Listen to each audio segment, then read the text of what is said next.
ओम नमः शिवाय गुरवे सच्चिदानंदमूर्तये निष्प्रपंचाय शांताय निरालंबाय तेजसे। हरिओम प्रभु जी। आज के इस अध्यात्म परिषद में आप सबका स्वागत है। आज अपरोक्षानुभूति, पहले उसके मंगलाचरण का पाठ करेंगे, फिर श्लोक नंबर 12, 13, 14, 15 और 16, ये 5 श्लोकों में एक ही प्रकरण है विचार का, कैसे विचार किया जाता है, इसका पाठ करेंगे। फिर इसका सार समग्र समझने का प्रयत्न करेंगे। तो पहले मंगलाचरण, फिर 12 से 16 श्लोक का पाठ। ओम श्रीहरिं परमानंदं उपदेष्टारमीश्वरं व्यापकं सर्वलोकानां कारणं तं नमाम्यहम्। कोऽहं कथमिदं जातं को वै कर्तास्य विद्यते उपादानं किमस्तिह विचारः सोऽयमीदृशः। नाहं भूतगणो देहः नाहं चाक्षगणस्तथा एतद्विलक्षणः कश्चिद् विचारः सोऽयमीदृशः। अज्ञानप्रभवं सर्वं ज्ञानेन प्रविलीयते संकल्पो विविधः कर्ता विचारः सोऽयमीदृशः। एतयोर्योपादानम् एकं सूक्ष्मं सदव्ययं यथैव मृद्घटादीनां विचारः सोऽयमीदृशः। अहमेकोऽपि सूक्ष्मश्च ज्ञाता साक्षी सदव्ययः तदहं नात्र संदेहः विचारः सोऽयमीदृशः। क्या कहा? विचारः कर्तव्य। शास्त्र की बात समझने के लिए, अपने स्वरूप को जानने के लिए, परम तत्व की प्राप्ति के लिए, अखंड एक रस आनंद में अवस्थित होने के लिए, अपने जीवन की सभी समस्याओं का समाधान करने के लिए, अपने जीवन का यथार्थ परम उद्देश्य प्राप्त करने के लिए सबसे पहले हमें विचार करना चाहिए। कैसे विचार करना चाहिए? विचार तो हमें बहुत आते हैं, रात को नींद नहीं आती, इतने सारे विचार आते हैं। तो ये सब अनात्मा के विचार है। हमें आत्म तत्व का, आत्म का विचार माने अहम का विचार माने मैं का विचार करना चाहिए। जीव आत्मा, जीवात्मा का विचार करना चाहिए, जगत का विचार करना चाहिए, जगदीश का विचार करना चाहिए। तो किस प्रकार विचार किया जाता है, उसका स्वरूप, उसकी पद्धति यहाँ बताते हैं। तो हमें विचार करना, विवेकपूर्ण विचार करना है। विचार ऐसे ही नहीं करना है। अनात्मा का विचार अविवेकपूर्ण होता है, आत्म विचार ये विवेकपूर्ण होता है। माने जीव का, जगत का और जगदीश का विवेक पूर्वक विचार करना चाहिए। पूर्वक माने पहले विवेक को साथ में रखें और फिर विचार करें। हमेशा विवेक को आगे रखें विचार करते वक्त। इसको कहते हैं विवेक पूर्वक। विवेक को आगे रखें और उसके हिसाब से विचार करें। जैसे हम कहीं अंधेरे में जा रहे हैं, रास्ता खोजना है तो क्या करते हैं? जो टॉर्च होती है ना, उसका प्रकाश हमारे पाँव से थोड़ा आगे रखते हैं, 2-3-4 फुट आगे देखते देखते चलते हैं। तो विवेक के प्रकाश में हमें विचार के पथ पर आगे बढ़ना होता है। तो कैसे विचार किया जाए उसका स्वरूप बताते हुए 12 से 16 श्लोक में ये पूरा प्रकरण यहाँ किया गया है। तो उसमें पहले कहा को हम, कैसे विचार करना चाहिए कि मैं कौन हूँ। कथमिदं जातम, ये सब कैसे उत्पन्न हुआ। को वै कर्तास्य विद्यते, इसका कर्ता कौन है। उपादानम किमस्ति, और इसका उपादान क्या है, माने ये किस मटेरियल से, किस मसाले से ये सब पूरी सृष्टि बनी हुई है। उपादानम किमस्ति ही किमस्ति, यह इसका उपादान क्या है, विचार सोयम कीदृश। इस प्रकार से विवेक के मार्गदर्शन के अनुसार हमें विचार करना चाहिए। को हम, मैं कौन हूँ, तो मैं स्वामी नित्य निष्ठानंद हूँ। ये हमने विवेक को आगे नहीं रखा, ये अंधेरे में हमने तीर चला दिया। ये जो शरीर है, शरीर का जो एक नाम है, उस नाम को हमने मैं मान लिया, नाम रूप में नहीं हूँ। विवेक की बत्ती जलाकर विवेक के प्रकाश में हमें विचारना चाहिए, विचार करना चाहिए कि मैं कैसे ये नाम रूप नहीं हूँ और मैं वास्तव में कौन हूँ, इसको धारण करने वाला मैं कौन हूँ। तो यह विचार इस प्रकार विवेक पूर्वक करना चाहिए। ये सब विचार, को हम माने मैं कौन हूँ, ये सब कैसे उत्पन्न हुआ, कैसे माने क्यों उत्पन्न हुआ, और को वै कर्तास्य विद्यते, इसका कर्ता कौन है, और उपादानम किमस्ति, इसका मसाला क्या है, इसका मटेरियल क्या है, किस वस्तु से ये बना है, इसका उपादान। उपादान उसको कहते हैं कि कोई भी वस्तु जिसमें से उत्पन्न हुई, जिसमें रहती है और अंत होने के बाद जिसमें मिल जाती है, उसको उपादान कहते हैं। जैसे मिट्टी का घड़ा है तो मिट्टी उपादान है, तो मिट्टी से घड़ा बना है। जब घड़ा है तब भी मिट्टी में ही रहा हुआ है, और जब टूट फूट जाएगा, मिट जाएगा तो मिट्टी हो जाएगा, तो मिट्टी घड़े का उपादान है। इस तरह से ये सब पूरी सृष्टि का उपादान क्या है, पूरी समष्टि का उपादान क्या है, इसका हमें विचार करना चाहिए। इस प्रकार से किया गया विचार ही वेदांत शास्त्र में विचार माना जाता है। आत्मविचार, आत्मा का माने अनात्मा का विचार नहीं, ये यथार्थ विचार माना जाता है। अच्छा, आगे कहते हैं अपना विचार करते हुए कोहम का विचार पहले कैसे करना है ये बताते हैं।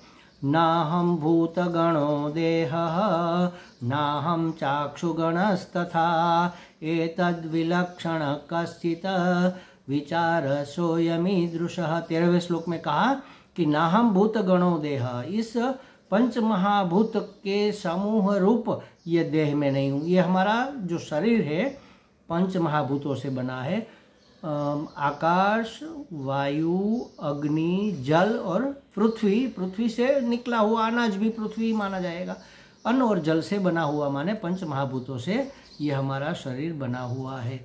तो कहते हैं कि मैं भूतों का समूह रूप स्थूल शरीर, ये मैं नहीं हूँ, ये तो मेरा है। जो मेरा है वह मैं नहीं हो सकता।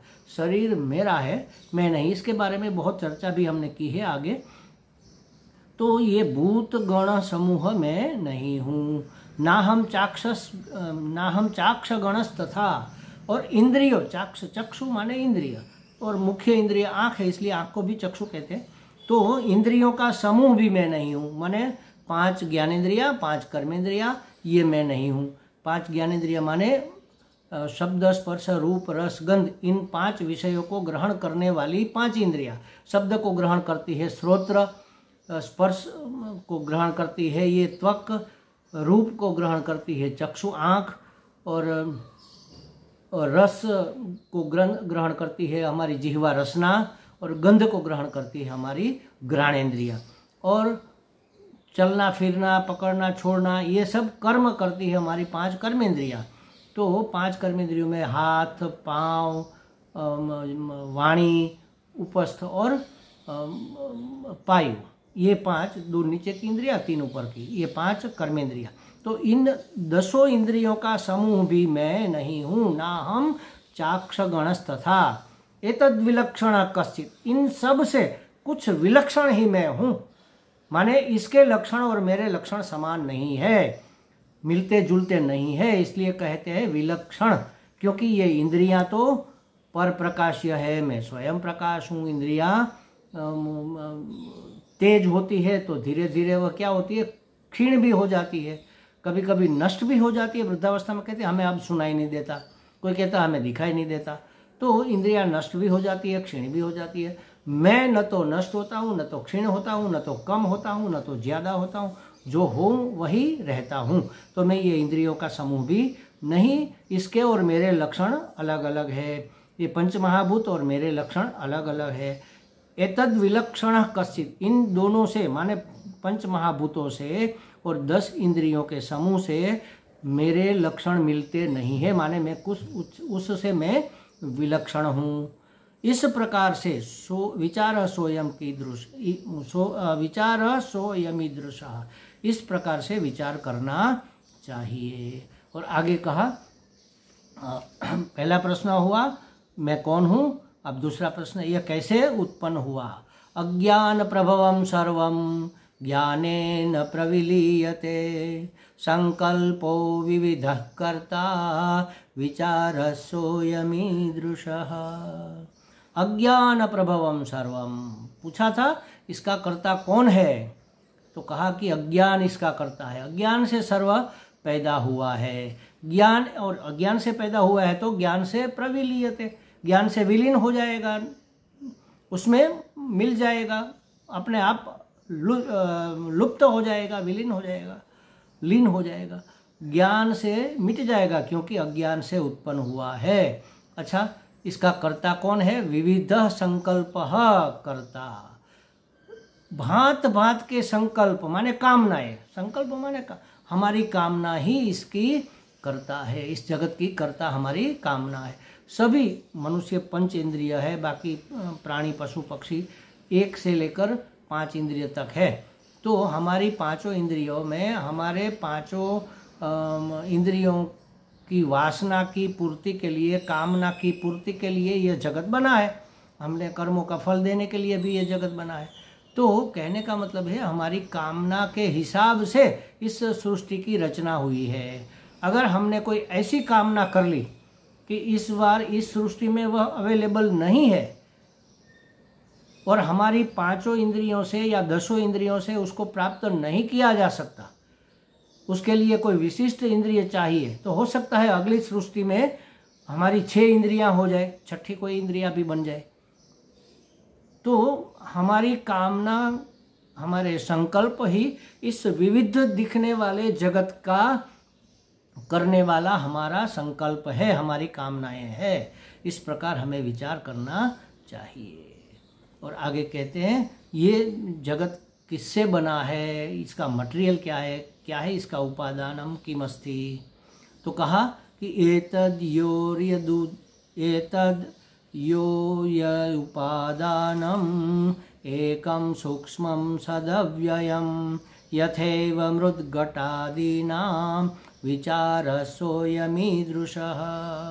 जैसे यथैव, जैसे मृद्घटादीनां, माटी के घड़े इत्यादि सभी बर्तन, कड़ा है, शकोरा है, शराब है, कूजा है, ये कोड़िया जिसको दीपक कहते हैं वो है, ढक्कन घड़े को ढकने के लिए जो ढकनी होती है ये है, ईंट है, ये सब माटी के बर्तन है। जैसे घट आदि का उपादान माटी है, ऐसे एतर्यो उपादानम सूक्ष्मम सदव्ययम, एक सत अव्यय, एक सूक्ष्म सत और अव्यय, ये इसका उपादान है।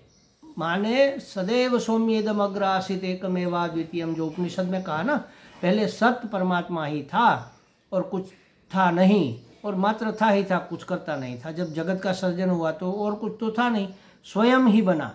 तो सत्य परमात्मा ही, जो कि बिल्कुल सूक्ष्म है और अव्यय है, उसका व्यय नहीं होता, माने अविकारी है, वही इस सृष्टि का उपादान कारण हो सकते हैं, वही होंगे, वही है। और अब इस पूरे प्रकरण का समरी कहते हैं, क्या कहते हैं, सार संक्षेप,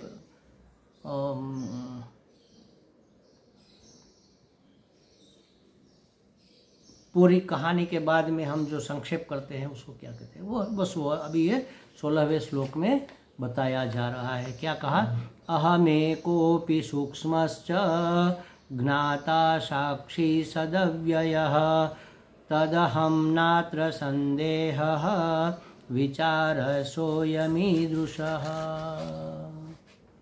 उपसंहार, हाँ वो शब्द याद आ गया। पूरे प्रकरण का उपसंहार करते हुए अब कहते हैं, क्या कहा कि अहम एकोपि सूक्ष्मश्च ज्ञाता साक्षी सदव्ययः। तो अपि माने और फिर अहम एक सूक्ष्म ज्ञाता साक्षी सच अव्ययः।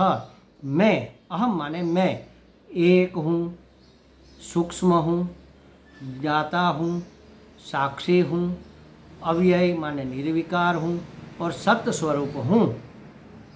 तत् अहम अत्र न संदेह, ऐसा ही मैं हूँ, वही मैं हूँ, इसमें कोई संशय नहीं है। इतना विचार करने के बाद हमें पता चला कि मैं यह हूँ और अब इसमें मुझे कोई संशय नहीं है। स अयम ईदृश विचार, ऐसा यह चिंतन ही विचार कहा जाता है। देखो क्या कहा, इसको थोड़ा समझने का प्रयत्न करेंगे। नया श्लोक है तो अत्र न संदेह, विचार संदेह मुक्त और श्रद्धायुक्त होना चाहिए। हम शास्त्र कहता है तत्वमसि, तुम वह हो, माने तुम ईश्वर हो, तुम ब्रह्म हो। हमें लगता है अरे हम ब्रह्म कैसे हो सकते हैं, ये स्वामी जी तो झूठ बता रहे हैं, ये कोई मानने वाली बात थोड़ी ही है।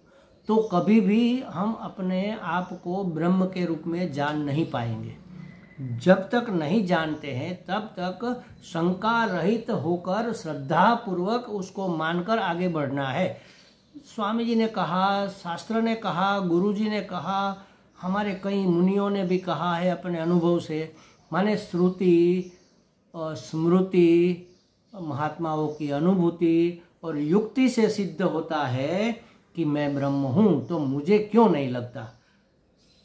कहने वाले का दोष नहीं है, बोलने वाले का कोई उसमें उसके ऊपर हमारा कोई संदेह नहीं है। कोई संदेह नहीं करना, श्रद्धा करना। हाँ, उसने कहा है तो जरूर होऊंगा, लेकिन कैसे, ये मेरी समझ में नहीं आ रहा है। तो इसके लिए ही तो ये विचार है। तो विचार करो कैसे तुम ब्रह्म हो। तो हमें लगता है कि मैं ब्रह्म कैसे हो सकता हूँ, या तो मैं ईश्वर कैसे हो सकता हूँ। ईश्वर तो सर्वव्यापक है और मैं तो इतना सा हूँ, यहाँ हूँ और वहाँ नहीं हूँ। सर्वव्यापक तो नहीं हूँ। अगर मैं हर जगह नहीं हूँ तो हर बात को मैं कैसे जानूंगा। ईश्वर तो सर्वज्ञ है, मैं अल्पज्ञ हूँ। ईश्वर सर्वशक्तिमान है, मैं अल्पशक्तिमान हूँ। मैं ईश्वर कैसे हो सकता हूँ। तो शास्त्र हमें पदार्थ शोधन करना सिखाते हैं कि भाई देखो, जो तत् कहा है माने तुम कहा है, वह तुम ये नाम रूपात्मक तुम की बात नहीं है। ये तुम नहीं हो, ये तो तुम्हारा है। नाम तुम्हारा है, रूप तुम्हारा है। रूप माने रंग और आकार। मनुष्य के आकार में हो तो ये मनुष्य देह है, और इसका जो नाम है स्वामी नित्य निष्ठानंद, ये दोनों तुम्हारे है, तुम नहीं हो। ये तो व्यवहार सत्ता की वस्तु है। तो तुम क्या हो, हम क्या है, तो ये विचार हमें करना चाहिए। अस्ति भाति प्रिय रूप नाम इति अंश पंचकम आद्यत्रय ब्रह्म रूपम ततो द्वयम जगत रूपम। तो ये नाम रूप जगत रूप है, व्यवहार सत्ता में है। और अस्ति भाति प्रिय माने कि सत्य चित आनंद मेरा स्वरूप है, वह वास्तव में मैं हूँ। तो जिसको तू कहा कि तू ब्रह्म है, किसको कहा? जिसको हम अभी परिच्छिन्न जीव मानते हैं, उसको हे जीव तुम जीव नहीं हो, माने परिच्छिन्न नहीं हो, जन्मने मरने वाले नहीं हो, नाम रूपात्मक नहीं हो। तुम क्या हो? अस्ति भाति प्रिय रूप सच्चिदानंद परमात्मा हो। अस्ति भाति प्रिय व्यवहार सत्ता में जो हमें लगता है वह परमार्थ में सच्चिदानंद है, तो वही ईश्वर तुम हो। तो ये हमें मैं लगता है वह क्या है? वह हमारी उपाधि है। ईश्वर की उपाधि समष्टि है, मनुष्य की या तो जीव की उपाधि व्यष्टि है। व्यष्टि उपाधि का सामर्थ्य जितना होगा, जैसे जीरो के बल्ब में बिजली कितनी प्रकट होगी, बल्ब की कैपेसिटी के अनुसार, और 1000 वोल्ट के हैलोजन में बिजली कैसे प्रकट होगी, उसकी कैपेसिटी के अनुसार बहुत जोरदार प्रकाश होगा वहाँ पर, जबकि जीरो के बल्ब में थोड़ा होगा। तो इसका मतलब ये नहीं है कि यहाँ बिजली कमज़ोर है, वहाँ बिजली प्रबल है। बिजली तो बिजली है, प्रकट होने का माध्यम जो है उस प्रकार से प्रकट होता है। ईश्वर का प्रकट होने का माध्यम माने उसकी उपाधि, क्या है, ये जीरो का बल्ब उपाधि है, हेलोजन उपाधि है। तो ईश्वर की उपाधि समष्टि है, विराट, बहुत बड़ी, पूरा का पूरा सर्जन जो है वह ईश्वर की उपाधि है। तो उसमें जो चैतन्य अभिव्यक्त होगा वह तो सर्व जगह होगा, माने वह सर्वव्याप्त है, विराट, सर्वज्ञ है, सब जानता भी है क्योंकि हर जगह रहा हुआ है, सर्वव्यापक है, सर्वज्ञ है, सर्वशक्तिमान है, ये उसकी उपाधि के लक्षण है। हम अल्पज्ञ है, अल्पव्यापी माने परिच्छिन्न है और अल्पशक्तिमान है, ये हमारी उपाधि की मर्यादा है। हाथी में जो बल होता है वह चींटी में नहीं होता, क्योंकि उसकी उपाधि इतनी छोटी है, हाथी की उपाधि इतनी बड़ी, उपाधि का बल है। अंदर जो चैतन्य है वह तो बिल्कुल सेम समान है। बड़ी जबरदस्त आग लगी हुई है, अभी होली आएगी, होली की आग जलाएंगे, बड़ी जबरदस्त आग लगेगी, उसमें से जो चिंगारियाँ निकलती है, तो चिंगारी की आग और होली की आग कोई अलग अलग आग थोड़ी है, दोनों आग में आगत्व रहा हुआ है। आग माने अग्नित्व रहा हुआ है। अग्नित्व क्या है, तो उसमें प्रकाशत्व और ज्वलनत्व, दाहकता और प्रकाशकता, ये दोनों में समान है। ये भी जलाता है, वो भी जलाता है, ये भी प्रकाशित है, वो भी प्रकाशित है। लेकिन ये चिंगारी छोटी है तो छोटा जलाता है, छोटा प्रकाश देता है। वह होली बड़ी उपाधि है तो बड़ा प्रकाश देती है, बड़ा जलन पैदा करती है तो अग्नि एक ही, दोनों के लक्षण एक ही है।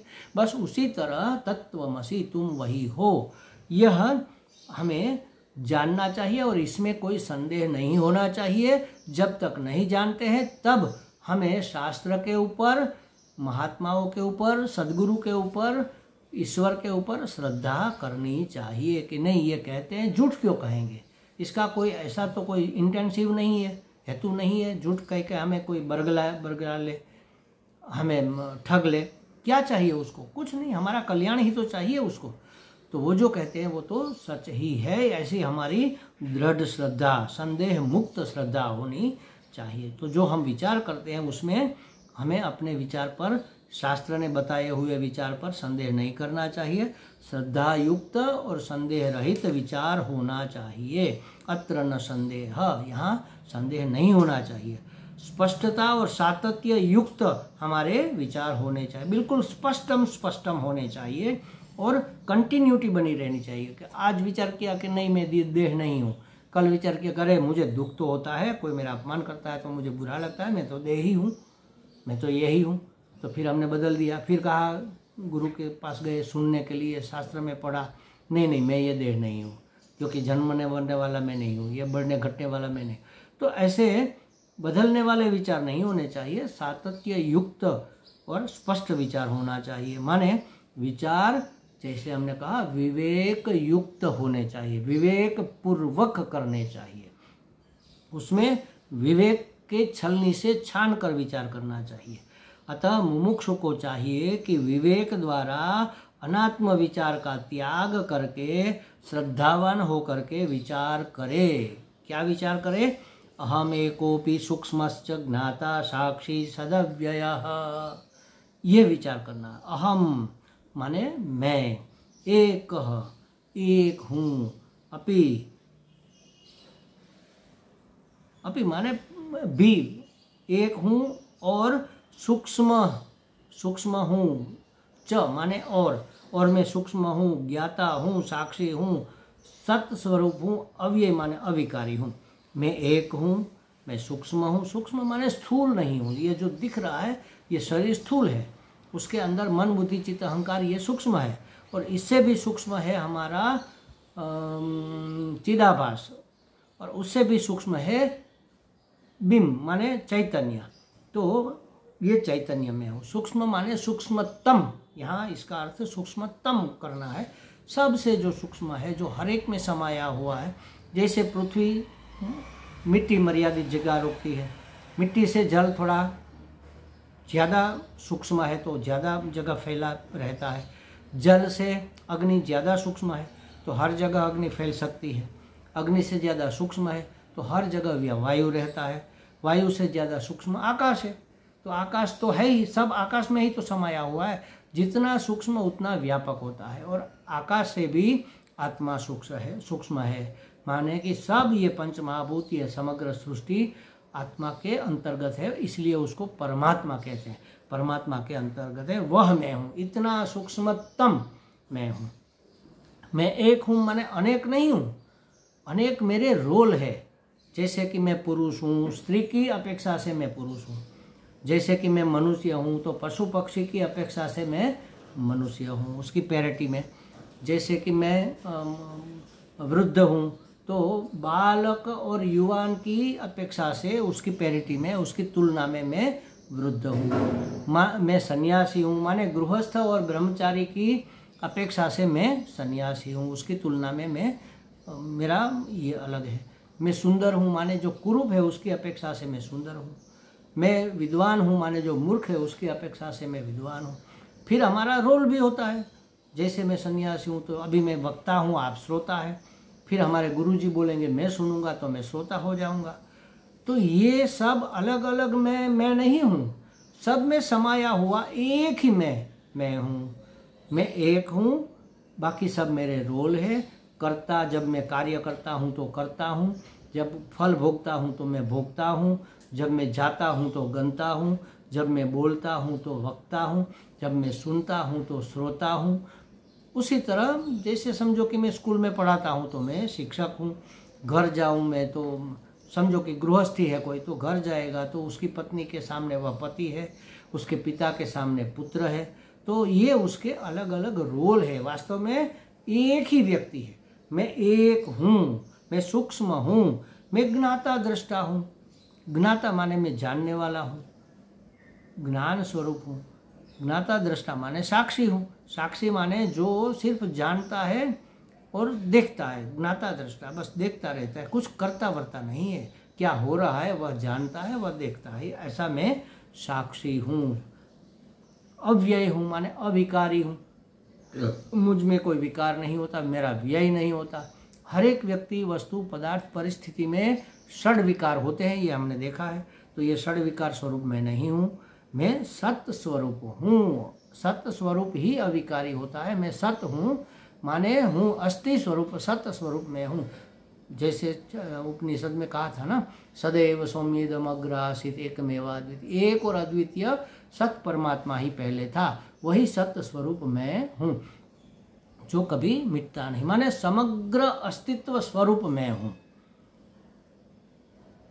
मेरा होनापन कभी मिटता नहीं है। इसको थोड़ा विस्तार से हम आगे समझेंगे। ओम पूर्णमदः पूर्णमिदं पूर्णात् पूर्णमुदच्यते पूर्णस्य पूर्णमादाय पूर्णमेवावशिष्यते। ओम शांति शांति शांति। हरि ओम। श्री गुरुभ्यो नमः। हरि ओम।